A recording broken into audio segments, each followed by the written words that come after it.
Hello, folks. My talk is entitled The Audacity to Believe.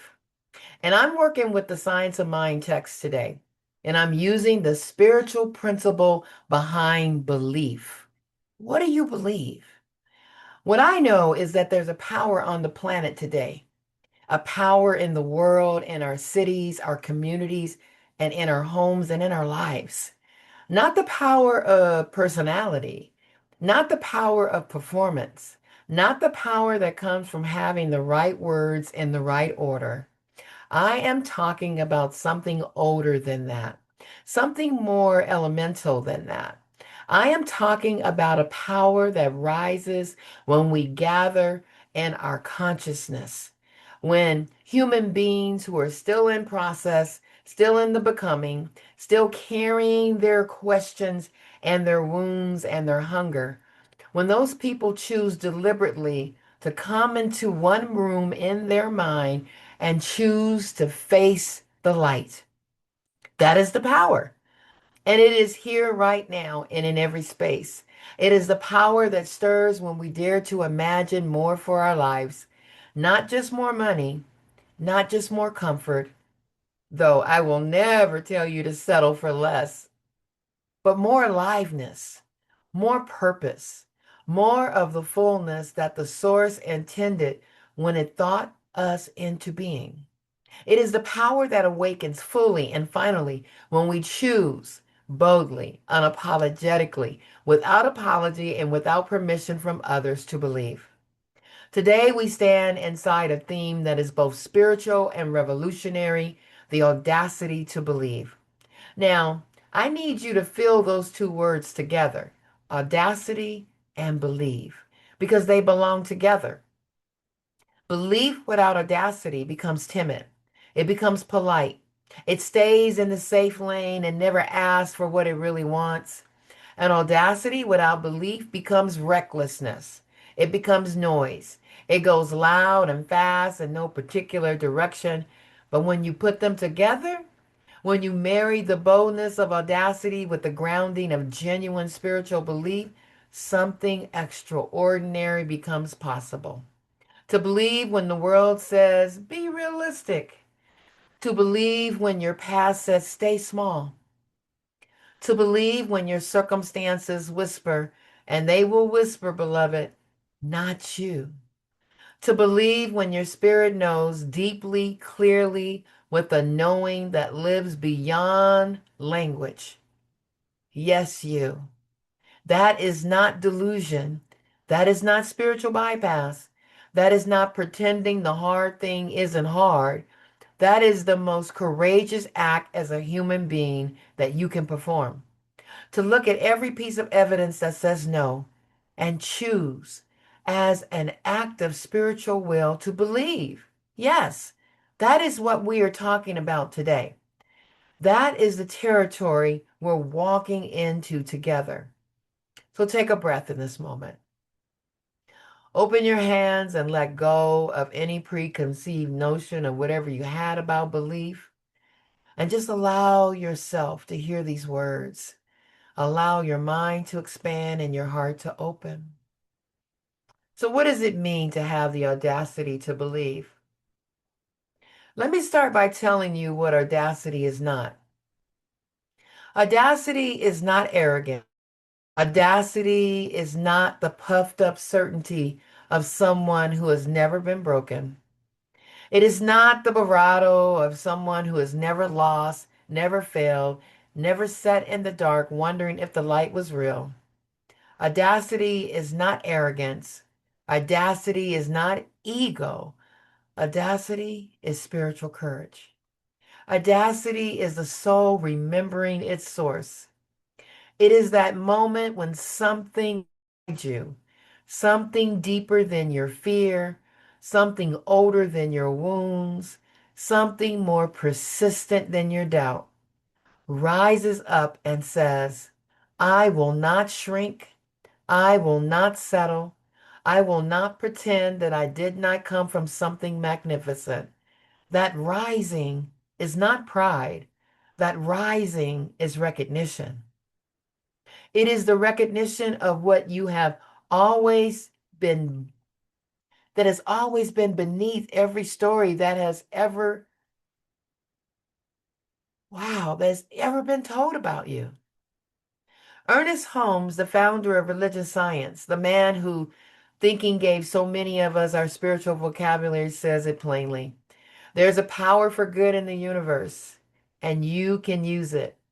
Ernest Holmes leaves us with 4 lessons about belief.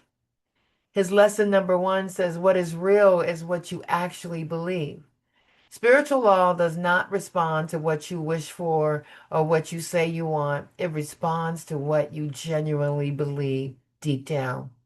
If you say, I want abundance, but you secretly believe you will never have enough, the law works off the belief, not the wish. What you truly believe is what gets activated. The second lesson is your hidden beliefs are running the show. Your hidden beliefs are running your life. Most of us have beliefs buried in our subconsciousness that we did not even choose. They were planted there by childhood trauma, the religion, or family, or experiences. And those hidden beliefs are quietly shaping your relationships, your finances, your health, and your opportunities more than your more than your conscious desires ever will.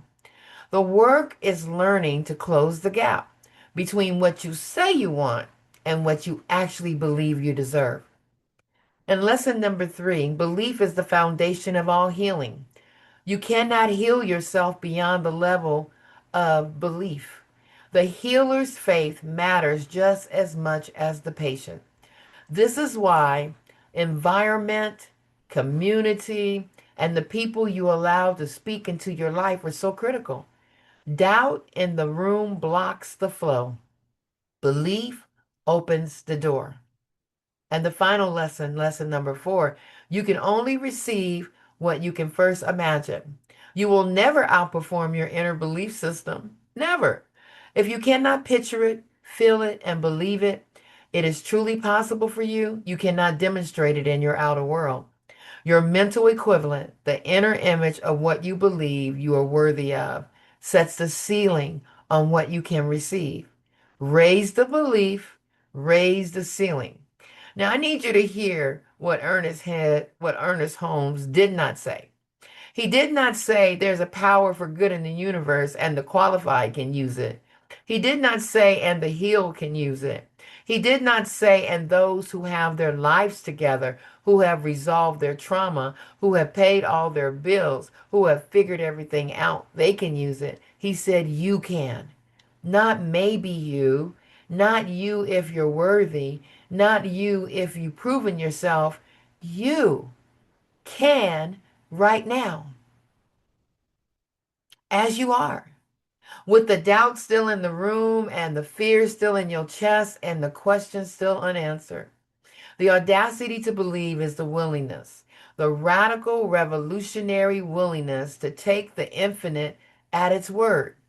Emma Curtis Hopkins, one of the great mothers of the New Thought tradition, taught her students something so simple it almost sounds too easy until you try to actually live it. She says, there's a good for me and I ought to have it. There's a good for me and I ought to have it. I want you to say that word ought for just a moment. She did not say, I hope I can have some good someday.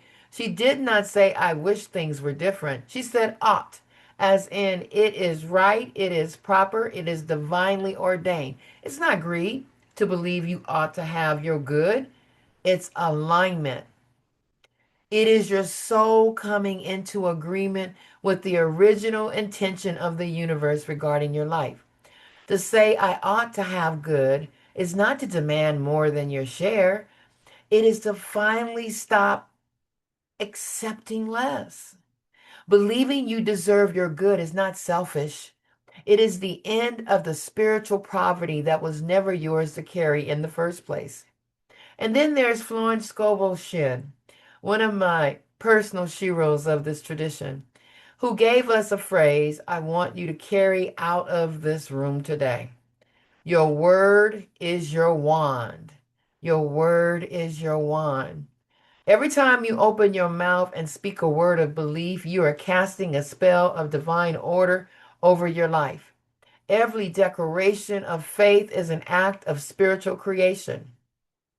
Every affirmation you dare to mean, not just recite, but mean, is writing a new possibility into spiritual law. But by the same principle, everything you speak a word of doubt, every time you speak it, every time you rehearse the limitation, retell the old story of what didn't work, and give airtime to what you cannot have, you're writing a new cage around your own becoming. So I have to ask you today, what are you speaking? What wand are you carrying? And when you wave it, what world are you calling into existence? Here is the audacity at the center of this whole talk. We're not talking about believing in something small. We're not talking about believing in a slightly better version of the same limited life.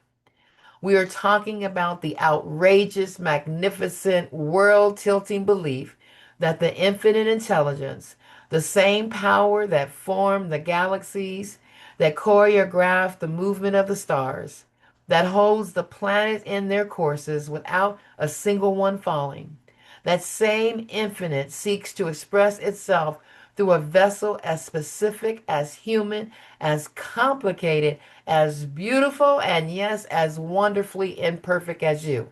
Not around you, not beside you, through you, as you, in the particular shape and sound and calling of your one irreplaceable life. Now, this is not arrogance. That is the most humbling truth there is. And it demands a response, and the response is belief. So I want to look at belief as a spiritual technology. And I want to shift us now from the poetry of belief into the mechanics of it. Because new thought is not just inspiration, it is the science of consciousness. And when we treat it that way, we stop waiting to feel like believing and start understanding that belief is something we do deliberately, consistently, with the full weight of our spiritual intention behind it. Belief is not passive. Belief is not wishful thinking. Belief is a technology of consciousness. When you believe, you activate spiritual law. When you believe, you align with divine patterns. And when you believe, you become. And here is the technical language, a vibrational match for the good that is already prepared and waiting for you. Reverend Dr. King, Dr. Barbara King, the legendary founder of Hillside International Truth Center, one of the greatest teachers this tradition has ever produced, said something that stopped me the first time I heard it and has never let me go. She said, "You are the thinker who thinks the thought that makes the thing. You are the thinker who thinks the thought that makes the thing." This is metaphysics in motion. This is not a feel good statement. This is a description of how creation actually works. Your thought is the beginning of form, not the wishful thought you entertain for a moment and then abandon, but the sustained, deliberate, consistently held belief, the thought you return to again and again, that you feed and protect and refuse to let the world steal from you. That thought becomes a template around what your outer life reorganizes itself to. This is not magical thinking. This is spiritual law, as reliable and as exact as the law of gravity. And the question before you is not whether the law is real. The question is, are you using it intentionally? Ernest Holmes in the Science of Mind text wrote something that I believe is one of the most important sentences in all of New Thought literature. The creative intelligence of the universe is personal to each one of us. Personal. I need that word to land. Personal. It's not generic, it's not abstract, it's not distant, it's not reserved for the saints and the holy and the ones who have their spiritual practices perfectly organized. It's personal. The same intelligence that architects the seasons, that knows exactly when to put the last leaf, to pull the last leaf from the tree, and when to push the first blossom through the frozen ground. That intelligence is personal to you. It knows your name, it knows your need, it knows the prayer you have been carrying so long you stopped saying it out loud.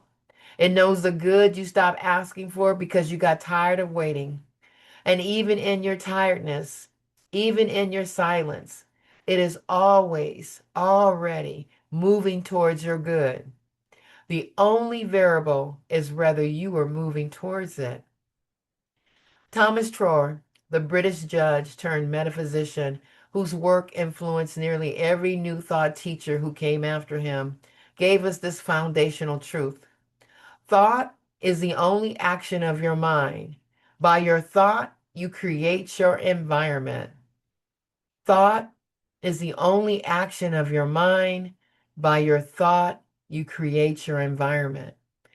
If thought creates environment, and it does, this is not a metaphor, then changing your belief is not a luxury.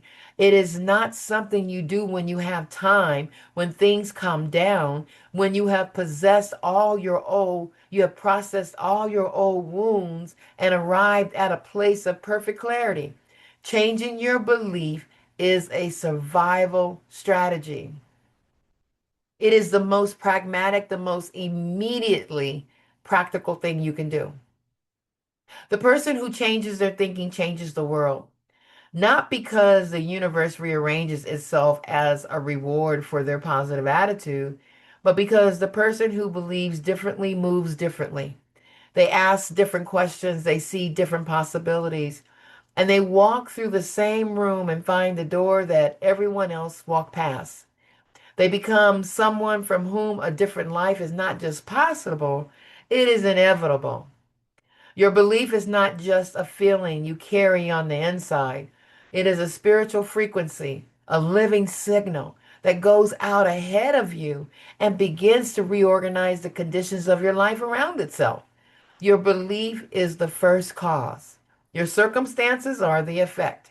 And when you truly understand that sequence, you stop waiting for circumstances to change before you believe.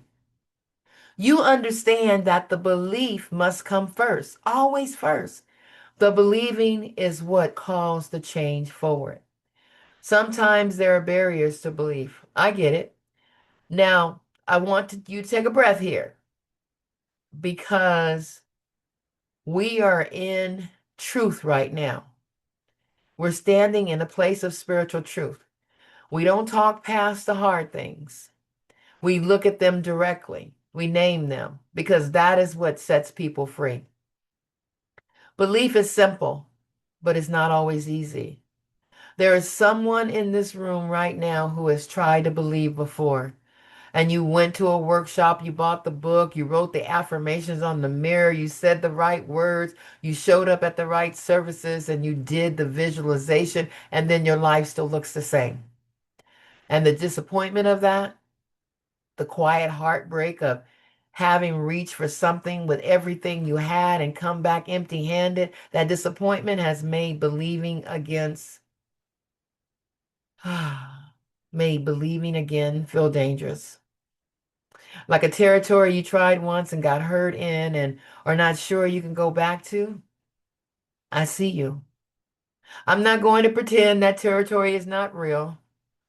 We face old stories, family patterns that were written before we were born, cultural conditionings that told certain people from the very beginning that wanting more was selfish, that dreaming big was for other people, that your job was to survive and to be grateful for survival. We face trauma, which is not a character flaw. It is a response to an unbearable thing. And trauma teaches the nervous system that hope is unsafe. We face the memory of prayer that felt unanswered, the memory of doors that didn't open, the memory of the vision we released into the universe and watched land with a silence so complete we began to wonder if anyone was listening. I'm not here to tell you that none of that happens. I'm here to tell you that none of that is the final word. Johnny Coleman, the incomparable founder of Universal Foundation for Better Living, did not build her legacy on wishful thinking.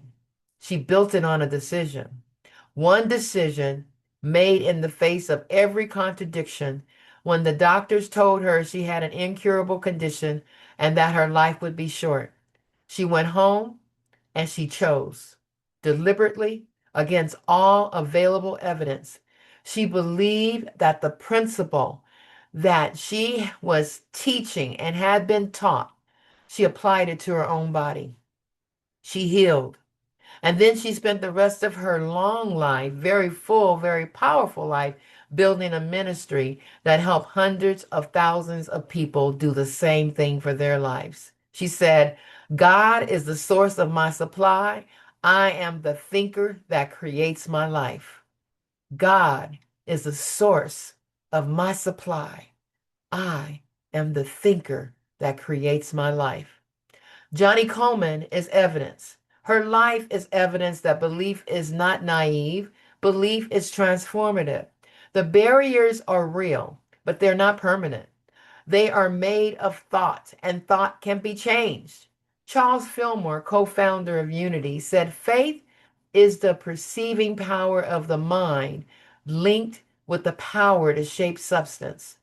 The perceiving power of the mind means I must hold it in my consciousness. Faith is that deep inner knowing. That which is sought is already ours for the taking. There is a version of you that is not shrinking, that is not apologizing for the space it takes up, that is not waiting for a permission slip from the world that is never coming. That version, the version that springs forth, that moves with the mighty faith of someone who knows they are backed by the universe, that version is not somewhere in your future. That version is already here, beneath the old stories, beneath the family patterns, beneath the fear that has had its hand over your mouth for too long. This talk is not about introducing you to a new self. It's reminding you of the one who has always been there, waiting patiently, faithfully, with a love that will not let you go, for you to believe again. The audacity to believe in a world that tried to shrink you. Oh, yeah, we got to go a little deeper. Because for some of us, the barriers to belief are not just personal, they're structural. They are historical.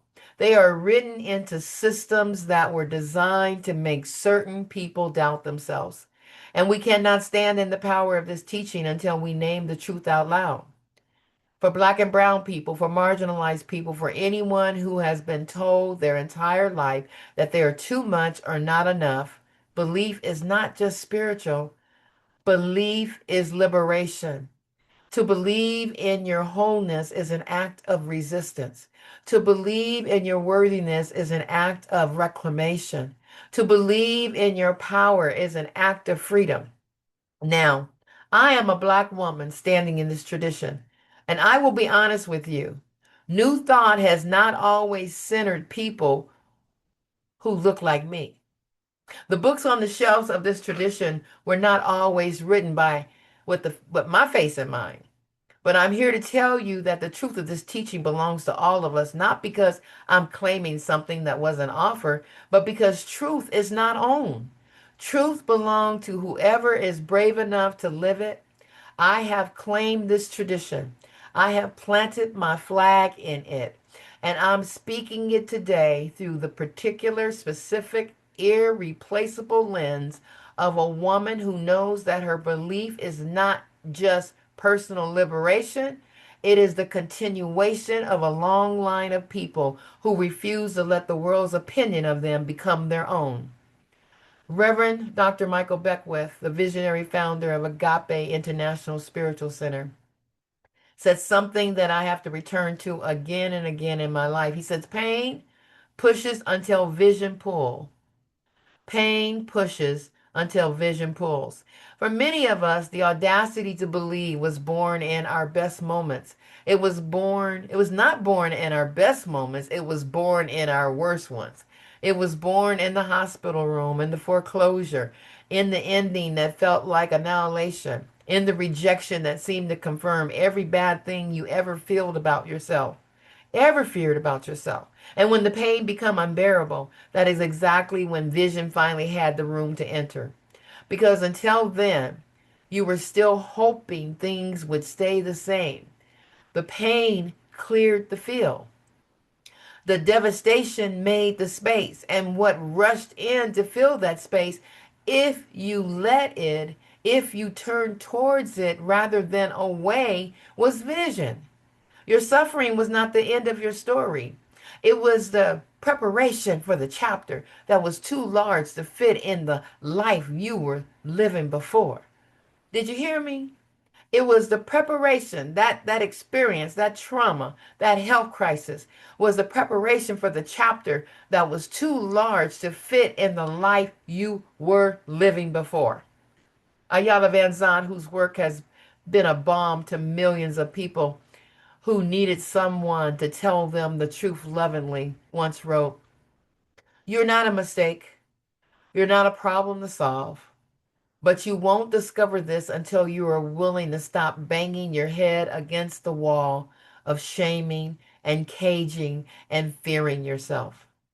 The greatest barrier to belief is not your circumstances, it is the war you are waging against yourself. Every self critical thought, every moment of self abandonment, every time you have agreed with the voice that says you were too much, not enough, unworthy, unremarkable, too late, too broken to be used for anything beautiful. Every act of believing in your own wholeness is an act of ending that war, one declaration at a time, one prayer at a time, one libation pour at a time.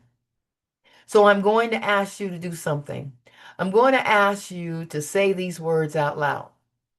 Not because the words are magical in a shallow sense, but because your voice is one of the most powerful instruments of belief you possess. When you say a thing out loud, you're committing it to your whole body. So say it with me. Say it like you mean it. And if you don't fully mean it yet, say it like you're practicing. Say it like you're rehearsing the life you are moving into. I am not defined by my past. I am not limited by my circumstances. I am not bound by anyone's opinion of me. I am a divine idea in the mind of God unfolding perfectly. Now sit with that for a moment. Just sit with that. I'm not defined by my past. I'm not limited by my circumstances. I'm not bound by anyone's opinion of me. I am a divine idea in the mind of God unfolding perfectly. That is not performance. What just happened is real. Words spoken from a place of genuine spiritual intention do not dissipate into air. They go to work. They are already working. And every time you speak these words in a room, in your car, in a mirror, at 6 o'clock in the morning when you don't feel it, you are reinforcing the frequency of your belief and you're building the spiritual ground on which your next chapter stands.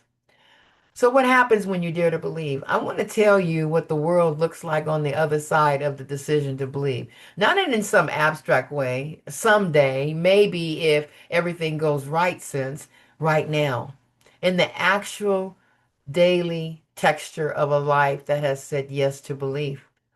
When you dare to believe, I mean really dare, not just intellectually assent, but spiritually commit. Doors open that you have walked past 100 times without seeing.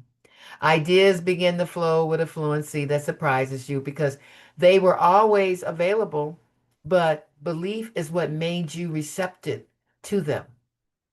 Healing begins not always instantly, not always dramatically, but begins because your body, your mind, and your spirit are no longer working against each other.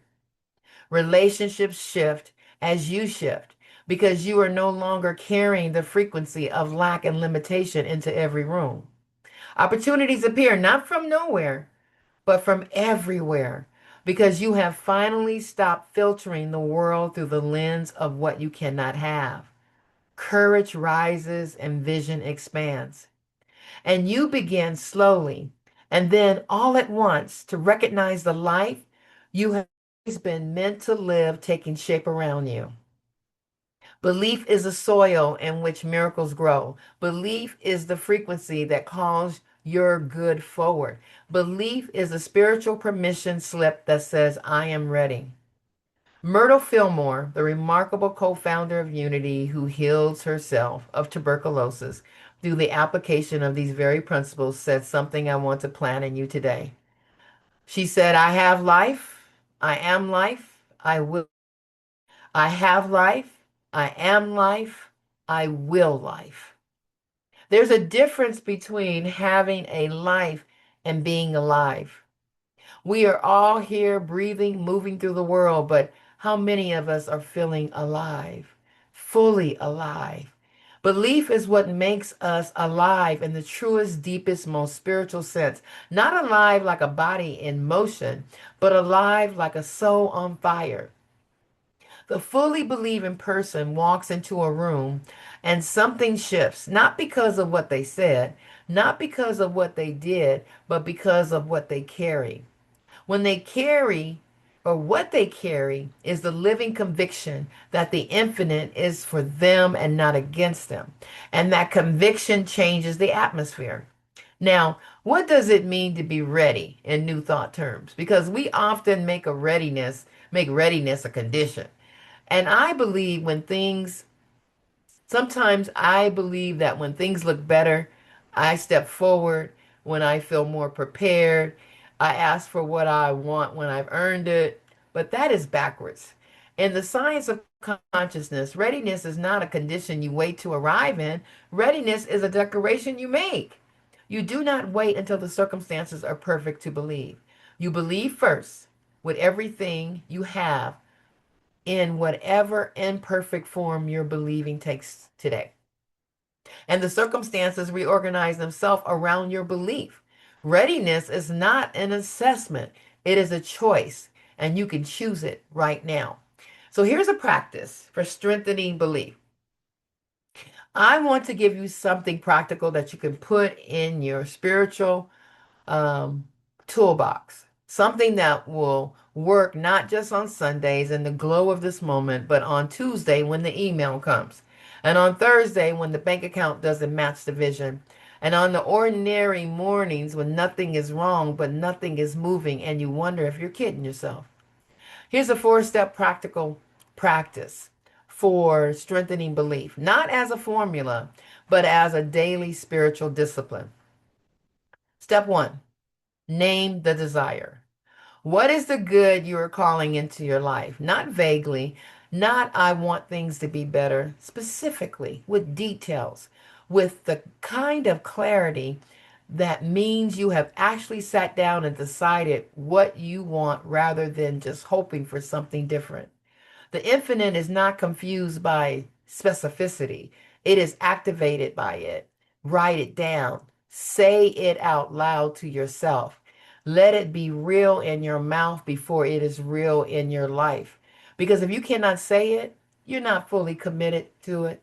And if you're not fully committed to it, you're not yet fully believing it. Start with the naming. It matters more than you think.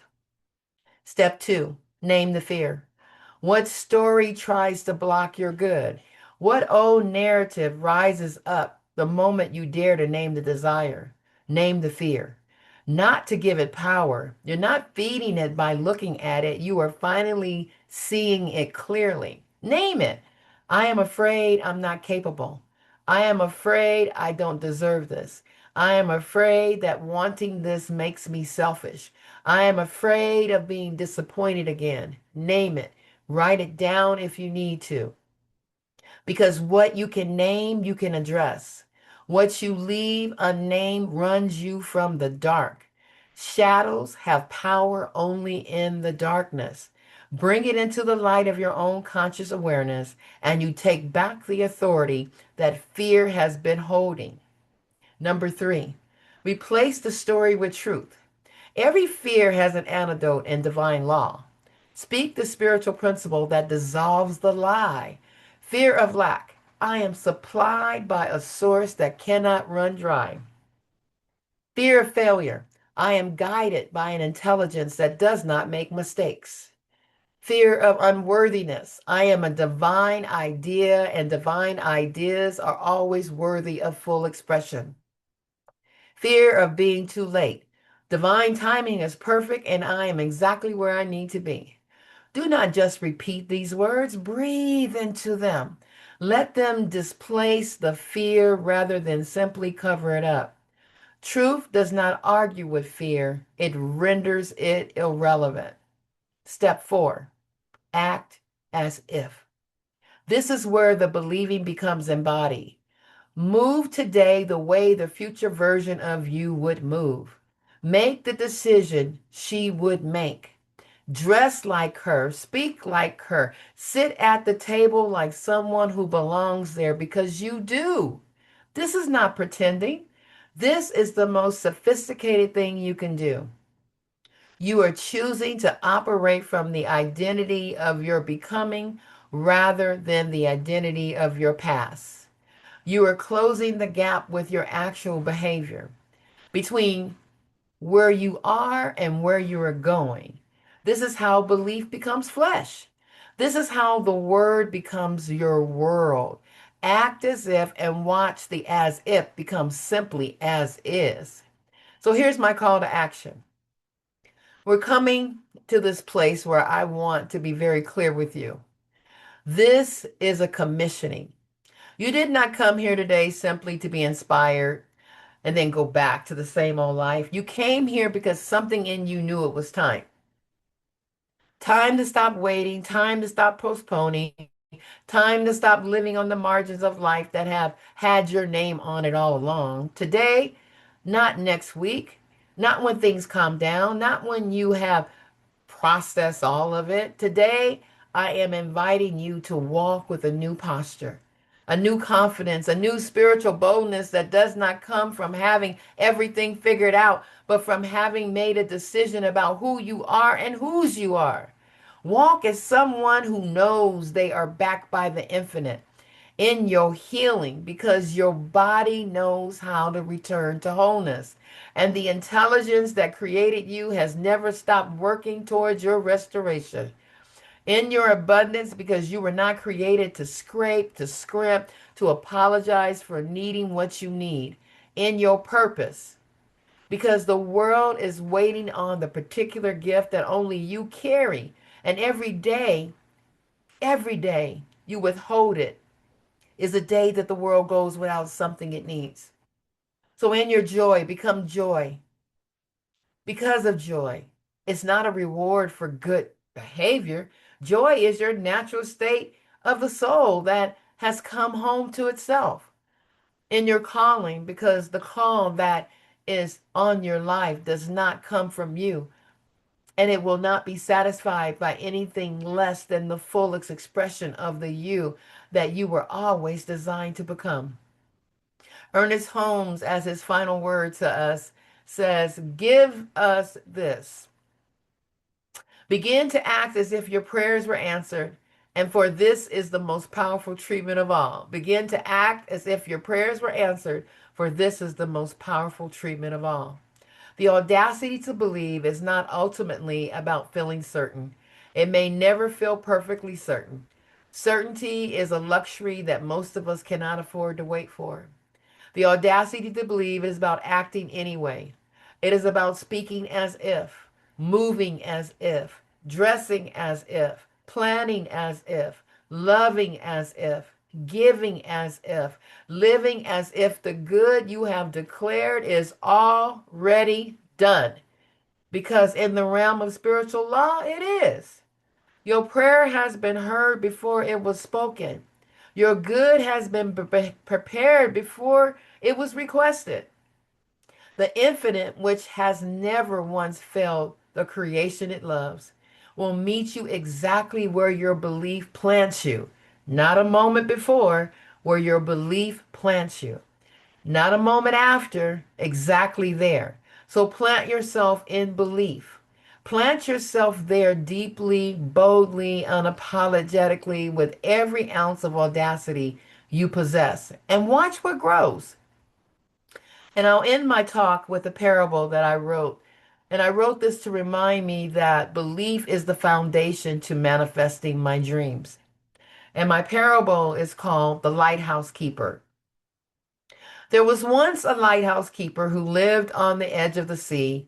Every night without fail, she climbed the long spiral staircase, lit the great lamp, and sent its beams sweeping out across the dark waters. She did this even on the nights when the fog was so thick she could not see the sea from her own window.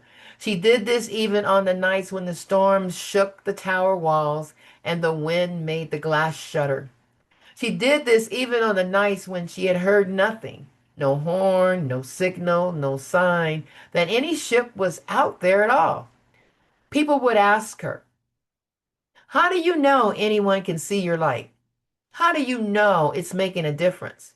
And how do you keep climbing when you cannot see the results?" And she would always say the same thing. "It's not my job to see the ship. It's my job to keep the light on." Years later, a captain docked in the harbor and came to see her.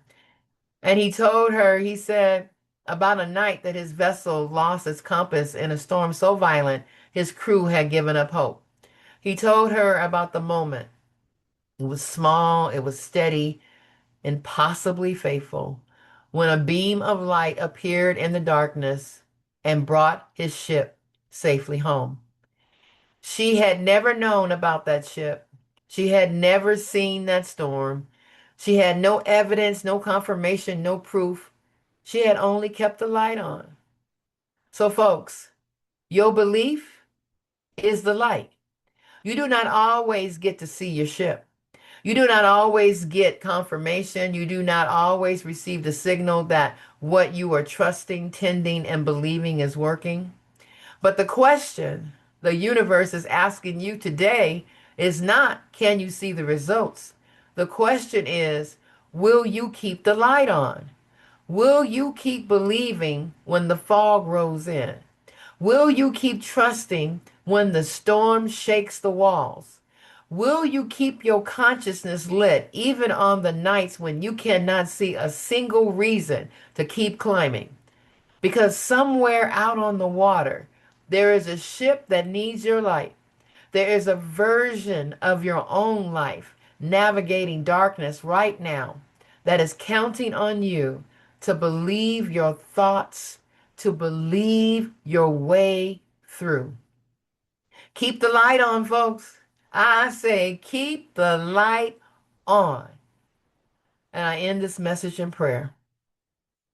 Beloved, as you leave this space today, know that you did not leave it empty handed. You carry with you the truth that was spoken here. You carry the words that was planted in you. You carry power, and the power goes with you into your home and into your life where the real work of believing happens. Ah, it goes into your ordinary Tuesday morning. Carry it there. Let it change the atmosphere of the rooms you live in, into your workplace where systems and pressure and other people's fear will test everything you decide. Carry it there. Be the frequency that changes the rooms into community, into relationships and conversations and places where your audacity can give someone else permission to believe. Carry it there. You're not just living for yourself, you are living a path that others will walk by your light. You are covered as you go. You are guided as you go. The infinite that sent you here has already gone ahead of you into the weeks, into the seasons, into the life that is becoming you.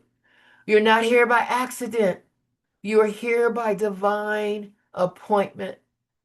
And you leave here the same way, appointed, anointed, and authorized to live the fullest version of the life that was always meant to be yours. So, my brothers and sisters, go in peace. Yes, go in power. Go with the audacity to believe. And so it is. Amen and Ashe.